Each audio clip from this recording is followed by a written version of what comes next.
fun all morning long. We've been watching these incredible ships in New York's harbor. This is part of the Sail Forth 250th, and it's taking place, being led by a U.S. Coast Guard cutter called Eagle, celebrating America's 250th birthday. Another spectacular event that's getting a whole lot of attention from the Big Apple this holiday weekend. Taylor Swift and Travis Kelce officially entering their marriage era. The couple tied the knot last night at Madison Square Garden in a ceremony officiated by their friend, Adam Sandler. And, of course, the nuptials were attended by 1,000 guests. And this now ends weeks of speculation and secrecy surrounding the details of what was going to happen at MSG and how did it happen and how in the world did they pull this off? Well, they did. There were long lines of dark SUVs dropping off wedding guests behind the shrouded tents as fans gathered outside the venue to celebrate Travis and Taylor's love story. CNN's Gloria Pezmino is in New York, not far from Madison Square Garden, where they're continuing to break things down, right? What are you learning about how things happened? That's right, Fred. You know, it would make sense that Miss Americana herself would get married on the eve of July 4th, and such a momentous birthday for the nation's 250th birthday. And we're getting just a little more details this morning, this time directly from a handful of guests who were in the room themselves. We heard this morning from Good Morning America anchor George Stephanopoulos, who was discussing the event with his two co-anchors, Robin Roberts and Michael Strahan.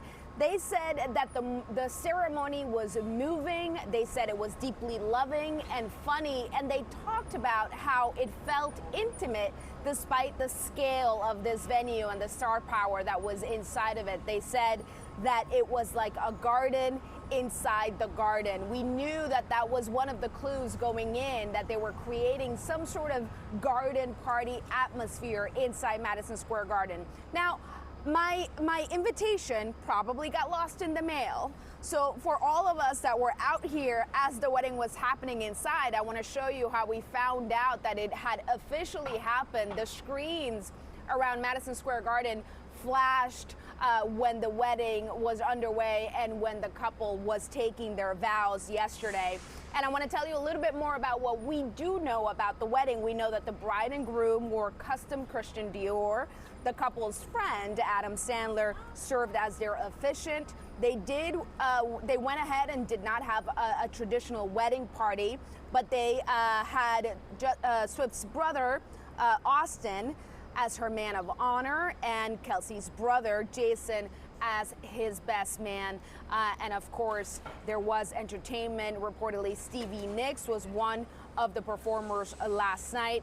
And of course, the big giant question mark that remains this morning is pictures, the dress, what did it look like? But if we know Taylor Swift, she doesn't usually keep her fans in the dark for very long. So perhaps we'll be learning what it all looked like sometime soon. Fred? I guess. I don't know why I was expecting, and I just came up with myself, like 9 a.m. Eastern time that we'd see, drop of the first picture or something. I'm like, come on now. It's 10:44. I want to see a picture or two. What's taking so long? It's digital after all. They're not like developing the photos. But anyway, that's just me. All right, Gloria, let me know when you know. Thank you. All right, joining me also right now to talk about what has been dubbed America's royal wedding, New York Times style reporter Madison Malone. Kircher. Madison, great to see you. Great to see you. Okay, so we know, and Gloria confirmed, we know that the couple, the bride and groom, were wearing Christian Dior. Do you know anything else about their designs or when we might get a glimpse of this beautiful couple, high fashion couple? We don't know much. They both wore Christian Dior, designed by Jonathan Anderson. The most famous Dior look Taylor Swift has ever worn is a bright yellow, punky plaid two-piece that looks nothing like a wedding dress, so not a lot of inspiration there. And she wore jewelry by Cartier.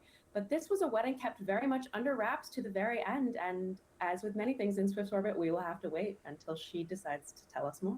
I'm not surprised about the Cartier. We've seen her wear it before, and she also makes reference to it in at least one song. But the Christian Dior, even though you said one other dress, Why do you suppose she leaned, toward Christian Dior and them as a couple? It's an exciting time for Christian Dior. Jonathan Anderson is still a relatively new head of that French house, and they're turning out some really beautiful, beautiful gowns.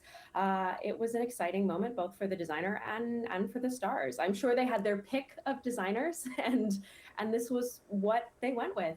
Can't wait to see it. I know. And what are you most excited about in terms of, peeling back the layers of the mystery? We got the big picture now. It was like a garden kind of atmosphere inside the garden. But what more are you very anxious to hear and learn about to kind of share with the public?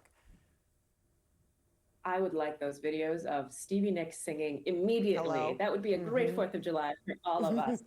In my reporting yesterday, I spent a lot of time around Madison Square Garden, and we reported that Stevie Nicks was scheduled to perform, according to sources familiar. And I, for one, can't wait to see that. They have a long history. They performed at the Grammys together in 2010. Be great to see. Right, and remember her shirt, Taylor's shirt that she was wearing, courtside at an NBA game. I mean, Stevie Nicks, get it. So it's all coming together. Again, part of the whole, Easter egg dropping and all that. All right, Madison, Malone, Kircher. Wonderful. Good talking to you. I can't wait to hear more when you learn more. Thank you.